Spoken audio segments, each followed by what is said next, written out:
Hey everybody, this is Russ from Retro Game Core. So the Sega Genesis is one of my all-time favorite systems. This is the system that we grew up with instead of the Super Nintendo. So along with the original Nintendo, this is the system that defines my childhood. And as weird as it is to say, I'm happy to announce that there was a new Sega Genesis game that was released last month, and you can play it on retro handhelds no problem.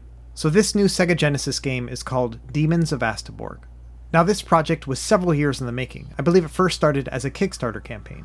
And now it's available on several different platforms. And luckily, once you purchase the PC version, you'll have access to the original ROM inside the installation file. This gives you the opportunity to play this game as you would any other Sega Genesis game. So as you can imagine, any system that can play Sega Genesis is going to play this as well. And that really opens up some exciting possibilities for this game.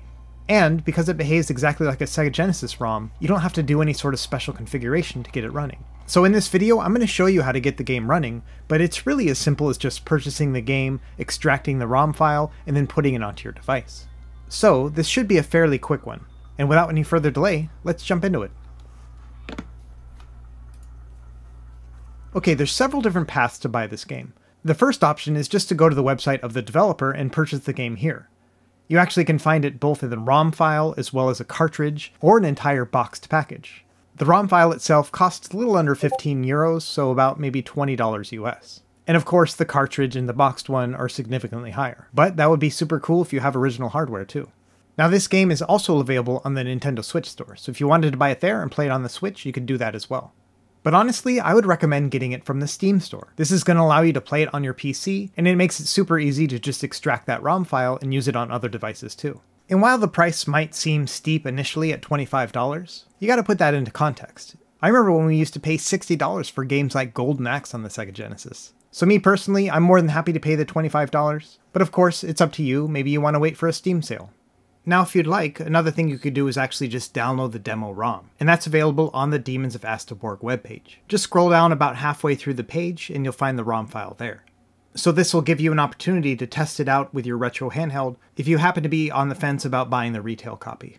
Okay, I don't want to get into the weeds about how to purchase and install a Steam game. I think you all probably know how to do that. Biggest thing I want to show you here is where to find the files after you've made your installation. So go on to this PC, and then into your Program Files x86 folder, and then within here, navigate to Steam, then Steam Apps, then Common, and then the game itself, Demons of Asteborg.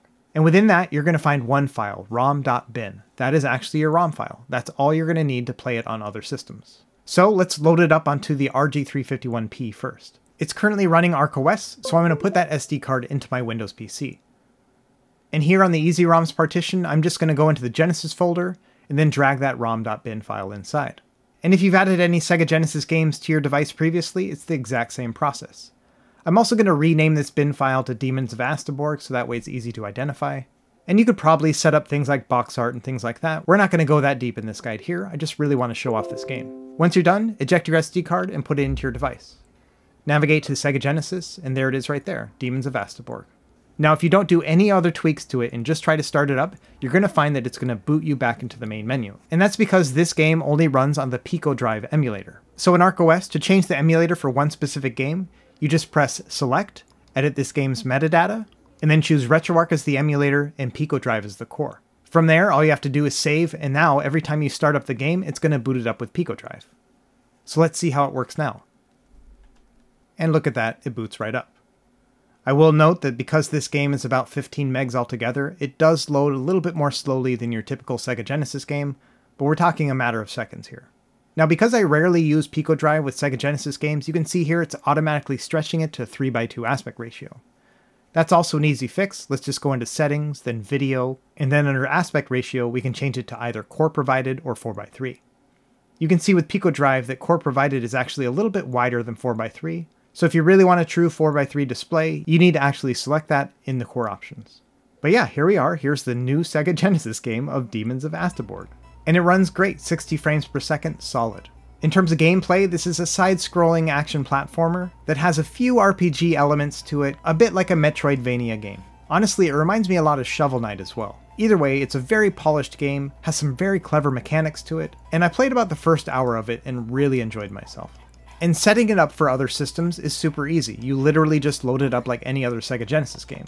So as long as you know how to play Genesis games on any of your retro handheld devices, and as long as they can use Picodrive as their emulator, you're going to be just fine. And I gotta say, playing this game on the RG280V is probably my favorite experience out of all of these retro handhelds. It's got such a nice crisp screen, and the controls are perfectly matched to this game. And you can take advantage of save states and hotkeys and things like that as well. By the way, it's select an R1 to do a save state and select an L1 to load it. Now that being said, the game is very impressive on a 5-inch screen, so it looks really nice on the Odre Go Super or the RGB10 Max. I imagine this is what it's like to play it on the Switch as well. And another one of my favorite uses is playing it on the PS Vita, because as long as you have RetroArch set up on the Vita, you can play Genesis games, and therefore you can play this game as well. Overall, it's just a really nicely made game. Alright everyone, that's really about it for this video. I just really liked the experience here of loading up a brand new game as if it was just another classic Sega Genesis game. Now of course, there are over 700 games in the original Sega Genesis catalog, so there's plenty of games that you can go back and play. But all the same, I really like the idea of people making more modern games to play on original hardware like this. I've also heard great things about the game Xenocrisis, which plays like a top-down arena shooter, much like the old Super Smash TV. So that's also an option that you could check out too. Either way, I hope you enjoyed this video, and let me know in the comments below what you think about this game. If the rest of the game is as good as its first hour, I'm really going to enjoy playing through this one. As always, thanks for watching, be sure to like and subscribe if you found this helpful, and we will see you next time. Happy gaming.